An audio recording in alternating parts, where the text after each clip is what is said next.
In the sweltering heat of Alabama, 1846, the small plantation hummed with the constant rhythm of labor. Sunlight pierced through the high branches of towering oaks, casting fragmented shadows on the red clay earth below.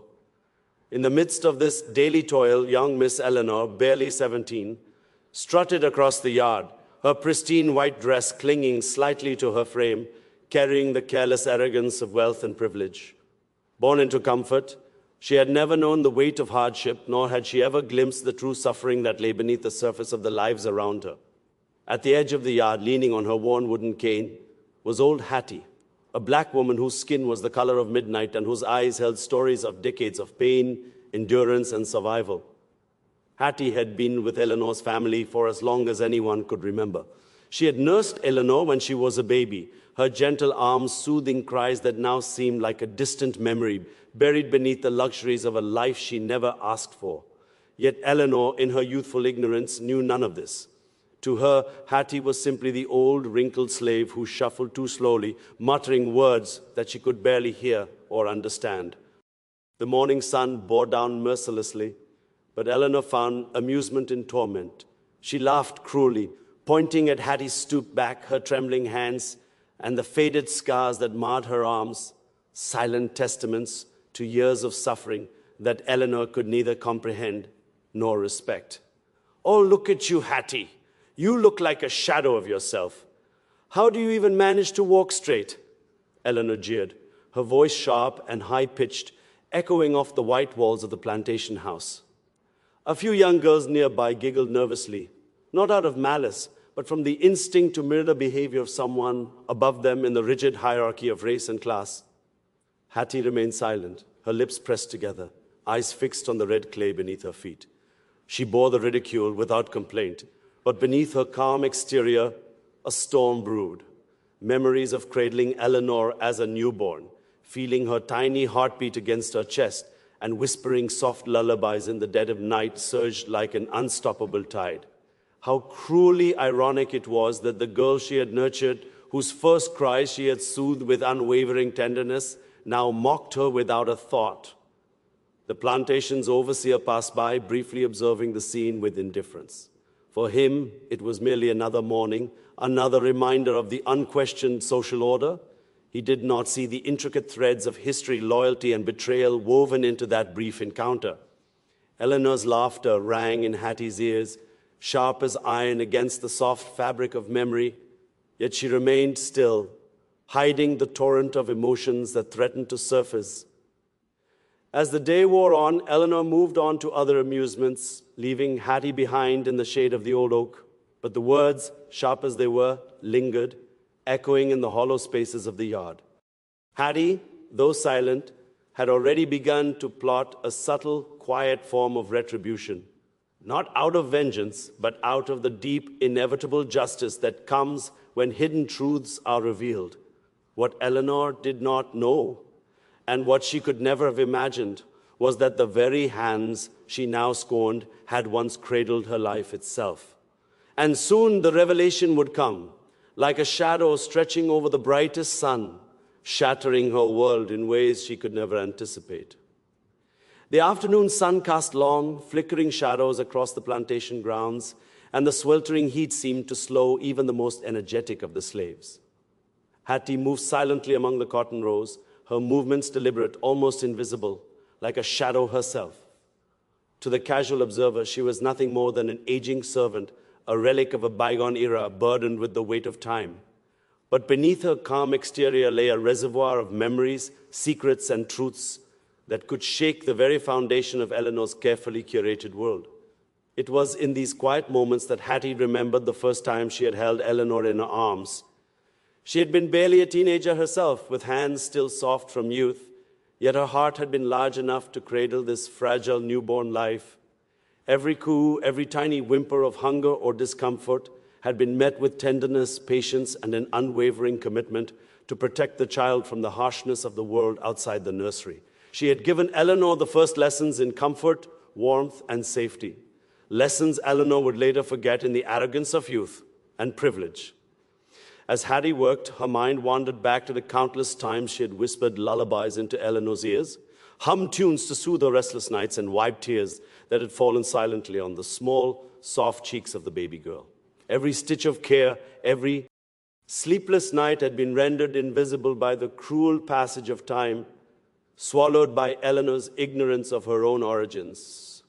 And now, decades later, that same girl, grown and unaware, mocked her with a laughter that was sharper than any whip ever delivered to her back. Hattie knew that the world around her had built its hierarchies on skin, power, and obedience. But the truth she carried was far more profound, and it was a truth that no plantation law, no overseer's command could ever erase. She had been Eleanor's wet nurse, the first mother in every meaningful sense of the word, though unrecognized and unnamed. The irony of her current plight was not lost on her. The child she had nurtured, who had been entirely dependent on her love and care, now stood as a symbol of the social superiority that the very system had imposed upon her. Yet Hattie's silence was not weakness. It was a strategy. Years of surviving within the brutal confines of slavery had taught her that revelation, when done at the right moment, could wield more power than anger or open confrontation ever could. She moved with quiet purpose, her mind calculating the best way to reveal the truth without destroying herself in the process. Every glance she gave Eleanor, every step she took in the shadows was part of a delicate choreography, a silent promise that the moment of reckoning would come. As evening approached, the plantation seemed to hold its breath. Eleanor returned to the main house, unaware of the storm of memories swirling behind Hattie's eyes. But the threads of the past, carefully woven through decades of unseen care and hidden devotion, were beginning to unravel. One day soon, those threads would pull taut, forcing Eleanor to confront a reality she had never imagined. The girl who had mocked the old slave would be confronted with the undeniable truth that the very woman she ridiculed, Ed had once given her life itself, had nurtured her, loved her, and protected her in ways that no amount of wealth or status could ever replace. Hattie's heart remained steady, though heavy with the knowledge of what was to come. She had survived cruelty, injustice, and ignorance, but she had also preserved something no one else could take from her, the profound knowledge of truth, of maternal care, of sacrifice. And soon, Eleanor would have to face this truth, not as a story from the past, but as a living, breathing confrontation with everything she had taken for granted. The sun dipped below the horizon, painting the sky with streaks of red and gold, as if nature itself anticipated the revelation to come. Hattie watched silently, her gaze unwavering. The moment would arrive, and when it did, the plantation would never be the same again. The following morning, a tense quiet hung over the plantation. Birds chirped nervously as if sensing the tension, and the air was thick with humidity and anticipation. Eleanor, blissfully unaware of the weight of history resting behind Hattie's calm exterior, entered the kitchen in a swirl of white lace and ribbons. Her youthful arrogance radiated as she flitted about, barking orders at the younger slaves, her laughter tinkling like fragile glass. Hattie remained in the corner, her eyes tracing Eleanor's movements, memorizing every gesture, every careless tilt of her head. Each motion reminded Hattie of the countless nights she had stayed awake, rocking the tiny infant in her arms, murmuring soft promises that the girl would be safe, loved, and nurtured. And yet, in a cruel twist of fate, that same child now viewed her with disdain and mockery. The plantation had long erased Hattie's contributions from memory, and Eleanor had become a mirror of the society that had taught her to value skin, status, and superficial appearances above all else. But today, Hattie had made a decision. Silence had served her for decades, but now the time had come for truth to pierce the veil of ignorance. She moved with purpose, gathering small items from the kitchen, each motion deliberate, drawing the attention of Eleanor. The girl paused, her curiosity momentarily overpowering her scorn. "Hattie, why are you taking so long? Hurry up!" Eleanor demanded, her tone sharp, yet tinged with an unthinking impatience that revealed her inexperience with patience and life's real hardships. Hattie's hands trembled slightly, not from fear, but from the gravity of what she was about to reveal. She placed a small, faded quilt on the table, worn at the edges from decades of careful use. It was the very quilt Eleanor had once been wrapped in as a newborn, stitched and mended with love by Hattie's own hands. Eleanor's eyes flickered with recognition, though she did not yet understand its significance. "This belonged to you," Hattie said quietly, her voice steady despite the storm within. Eleanor laughed nervously, thinking the old woman had lost her mind. "Mine? That old thing? What are you talking about?" she sneered. But Hattie pressed on, recounting, in soft yet unwavering tones, the nights she had spent holding Eleanor, feeding her, and watching over her when the world outside was cruel and unforgiving. Every word was deliberate, calculated to awaken memory and conscience. Eleanor froze, the laughter dying on her lips as a creeping sense of disbelief began to replace it. She looked into Hattie's eyes and saw for the first time the depth of a lifetime she had never acknowledged, a life devoted entirely to her survival, her comfort, and her early joy. The revelation struck her like a physical blow. The woman she had mocked, laughed at, and dismissed was the very one who had given her life, nurtured her, and sacrificed endlessly on her behalf. Time seemed to stretch and warp. Eleanor's mind raced, memories of infancy and childhood returning in fragmented flashes. The small quilt, the lullabies she could faintly recall, and the soft hands that had once held her with unwavering care, everything suddenly made sense. Her arrogance crumbled as shame and guilt washed over her like a tidal wave. Hattie's calm eyes bored into her, patient and unyielding, silently demanding acknowledgement, respect, and understanding. In that moment, the plantation yard faded from Eleanor's consciousness.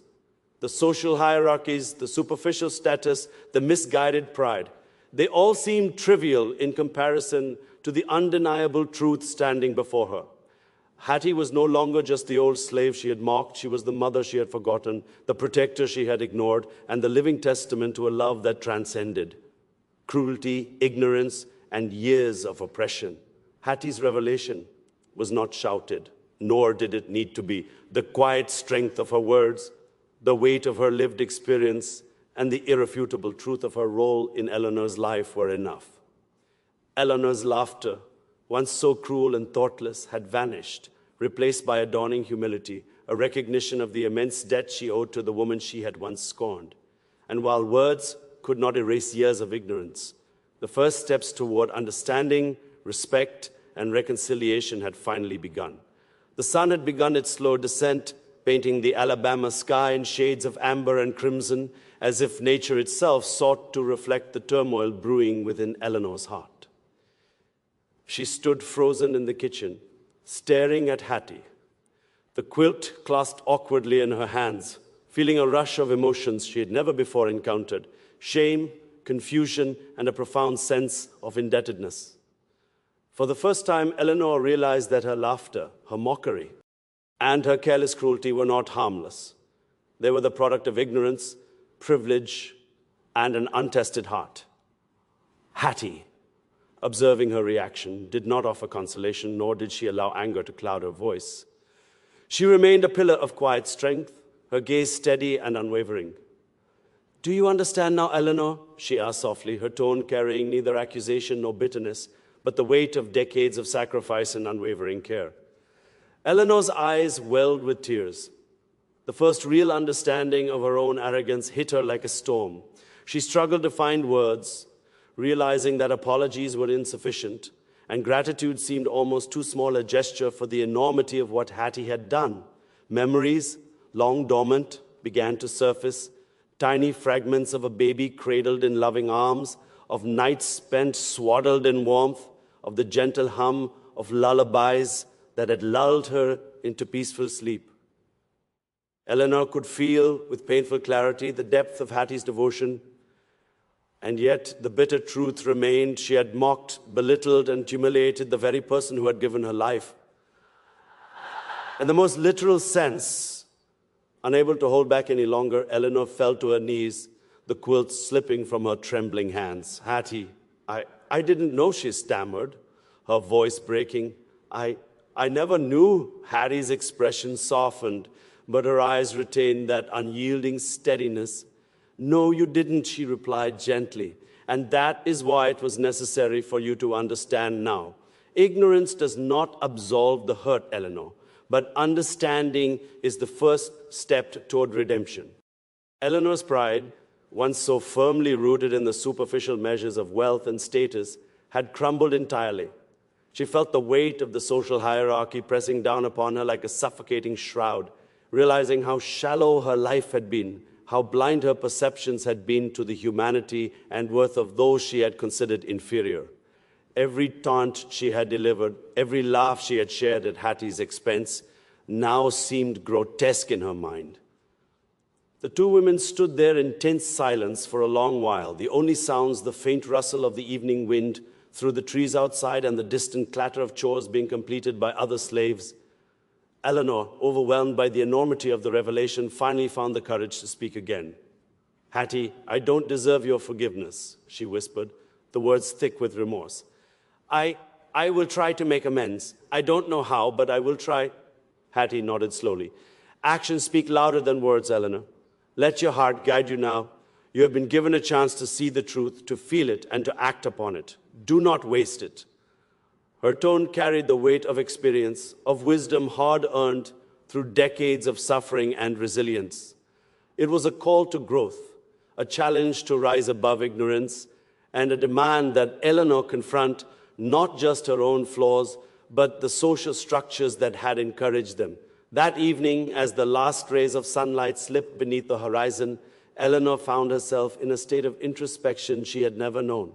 She had been mocked, chastised, and humbled, not by a stranger, but by the very person whose love had nurtured her life from the beginning. And in that moment, Eleanor understood something profound. The deepest bonds of humanity are not dictated by status, wealth, or appearances, but by care, devotion, and the courage to confront uncomfortable truths. Hattie, standing tall despite the weight of years and labor, had become more than a teacher or a caretaker. She had become the living embodiment of conscience, a mirror reflecting Eleanor's ignorance and offering a path toward understanding and redemption. And Eleanor, humbled and shaken to her core, knew that her life would never again be the same. Following days on the plantation were unlike any Eleanor had ever experienced. The morning sun rose over the sprawling fields, casting golden light across the cotton and the clay, yet the world seemed transformed, not in appearance, but in the understanding that Eleanor now carried within her heart. She moved through the plantation with a newfound awareness, her steps careful, her eyes attentive, and her voice softened. The weight of past arrogance and ignorance no longer guided her actions. Instead, the lessons of truth and humility shaped every decision. Hattie observed quietly, the faintest trace of a smile appearing on her weathered face. She had endured decades of suffering, invisibility, and ridicule, yet she understood that real change required patience. Eleanor's journey toward recognition and atonement would not be instantaneous, but Hattie could sense the sincerity behind every action. Slowly, the young woman began to undo the damage caused by her ignorance, not through words alone, but through care, attentiveness, and a genuine effort to honor the woman who had given her life. In the evenings, Eleanor would sit beside Hattie, listening intently as the older woman shared stories of the past, tales of resilience, of loss, of courage that had carried generations through unimaginable hardships. Each story brought Eleanor closer to understanding not only the personal sacrifices Hattie had made for her, but also the broader injustices that had shaped their lives. The young woman's eyes, once filled with self-importance, reflected empathy, humility, and a dawning recognition of the humanity she had previously overlooked.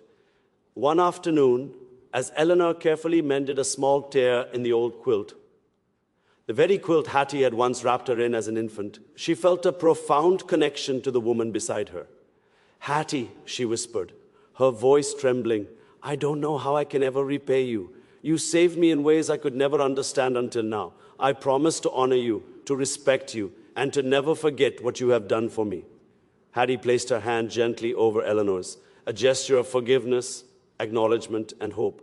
"Child, you carry the change within yourself. That is the greatest gift you can give, not just to me, but to yourself and to all who will witness your actions from this day forward." The plantation, once a place marked by hierarchy, cruelty, and silent suffering, began to feel different. Eleanor's transformation inspired small ripples across the lives of those around her. The young slaves noticed her gentleness, her willingness to learn, and her respect for those she had once regarded as beneath her. Though the world outside the plantation remained harsh and unjust, within its borders, a quiet revolution of conscience had begun. In the quiet moments, Eleanor would often reflect on the irony of her past behavior, the cruelty born of ignorance, the laughter that masked a lack of understanding, and the precious life she had taken for granted. And yet, she knew that the true measure of humanity lay not in perfection, but in the willingness to confront one's mistakes, embrace truth, and act with integrity. Hattie, having borne the weight of decades, had become both teacher and guide, illuminating a path from ignorance to understanding, from mockery to reverence, from arrogance to humility. As the sun set over the fields, painting the sky in shades of gold and crimson once again, Eleanor knelt beside Hattie, the quilt folded neatly in her lap. "Thank you," she whispered, her voice carrying the weight of newfound wisdom. Hattie's eyes glistened with the quiet satisfaction of having seen the seeds of truth take root in the heart of a young woman who had once scorned her. In that moment, a bond deeper than blood, more profound than social hierarchy, was recognized, a bond of life, love, and the enduring power of truth. The plantation had witnessed a transformation, not just in Eleanor, but in the recognition of what it truly meant to see, respect, and honor the lives of others. And while the past could never be undone, the future now held the promise of understanding, compassion, and the acknowledgement that some truths, no matter how long buried, have the power to change everything.